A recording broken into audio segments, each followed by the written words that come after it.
Hai, Assalamualaikum warahmatullahi wabarakatuh. Perkenalkan, nama saya Safareli Amanda dari program studi Psikologi UHAMKA. Pada kesempatan kali ini, saya akan menjelaskan tentang psikologi komunikasi. Apa sih itu? Sikap sportif dalam psikologi komunikasi. Apa itu sikap sportif menurut psikologi komunikasi? Sikap sportif adalah sikap yang mengurangi sikap defensif. Nah, sikap defensif itu apa sih? Sikap defensif adalah perilaku melindungi diri saat merasa diserang, dikritik, atau terancam.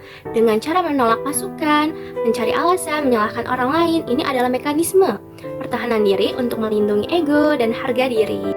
Komunikasi defensif dapat terjadi karena faktor-faktor personal ketakutan, kecemasan, harga diri yang rendah, atau faktor-faktor situasional.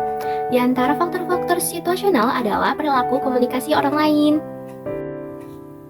Orang bersikap defensif, ia tidak menerima, tidak jujur, dan tidak empatis. Sikap defensif komunikasi interpersonal akan gagal karena orang defensif akan lebih banyak melindungi diri dari ancaman yang dia tanggapi dalam situasi komunikasi ketimbang memahami pesan orang lain. Menurut Jack R. Gibb menyebut 6 perilaku yang menimbulkan perilaku sportif dan perilaku defensif. Yang pertama adalah evaluasi, fokus pada penilaian atau karakter, melibatkan penggunaan kata sifat yang menghakimi seperti salah, ngawur, bodoh. Nah, cenderung menyerang karakter atau kemampuan pribadi seseorang, bukan gagasannya. Misalkan, contohnya, kamu bodoh tidak bisa matematika, itu namanya evaluasi, fokus pada penilaian atau karakter. Selanjutnya, yang kedua, kontrol. Nah, kontrol ini adalah di mana seseorang berusaha untuk mengubah orang lain, mengendalikan perilaku mereka, serta mengubah sikap, pendapat, dan tindakan mereka. Melakukan kontrol juga berarti mengevaluasi orang lain sebagai orang yang jelek sehingga perlu diubah. Itu berarti kita tidak menerimanya. Setiap orang tidak ingin didominasi orang lain. Nah, kita ingin menentukan perilaku yang kita senangi. Oleh karena itu, kontrol orang lain akan kita tolak. Selanjutnya, yang ketiga adalah strategi. Nah, strategi ini adalah penggunaan tipu-tipuan atau manipulasi untuk mempengaruhi orang lain, melibatkan penggunaan taktik yang dirancang untuk memberikan keuntungan dalam komunikasi. Selanjutnya, yang keempat, netralitas.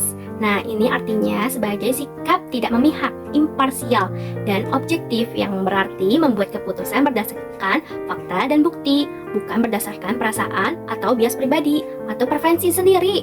Ini melibatkan perlakuan yang adil dan setara kepada semua pihak tanpa memandang persona atau identitas mereka untuk memastikan proses yang adil dan tidak memihak. Selanjutnya ada superioritas yang dalam Islam dikenal sebagai takabur. Nah, ini menurut psikologi sikap merasa lebih tinggi atau lebih baik dari orang lain berdasarkan status, kekuasaan, kemampuan intelektual, kekayaan, atau kecantikan, kegantengan. Sikap ini cenderung memicu perilaku defensif terhadap orang lain.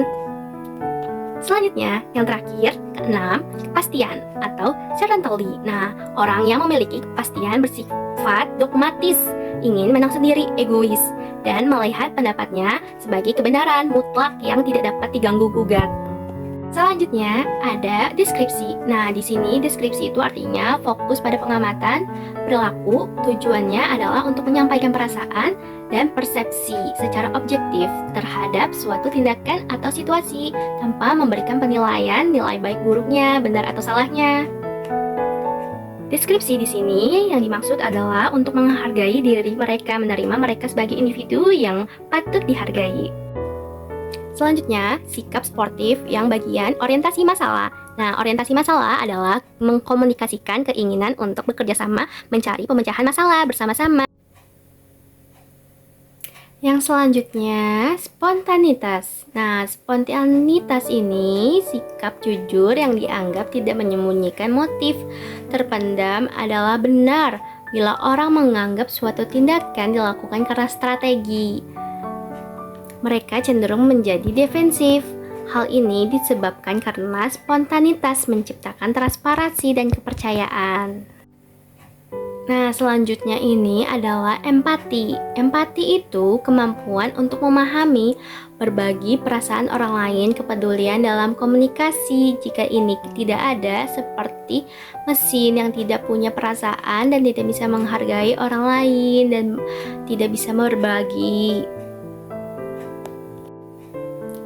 Selanjutnya ada persamaan. Nah, persamaan ini adalah tanpa memandang perbedaan status, kekuasaan, atau latar belakang. Sikap ini menekankan pada komunikasi yang dilakukan pada tingkat yang sama, di mana rasa hormat dan penghargaan terhadap perbedaan pandangan dikomunikasikan secara efektif. Selanjutnya yang terakhir nih, profesionalisme adalah sikap terbuka melibatkan kesediaan untuk meninjau kembali pendapat atau keyakinan seseorang, mengakui bahwa pemahaman manusia bersifat tidak sempurna, memiliki ruang untuk kesalahan. Dan oleh karena itu, wajar jika pandangan tersebut dapat berubah seiring waktu atau dengan adanya informasi baru. Sekian informasi dari saya, kurang lebihnya mohon dimaafkan. Wassalamualaikum warahmatullahi wabarakatuh. Bye-bye. Sampai jumpa.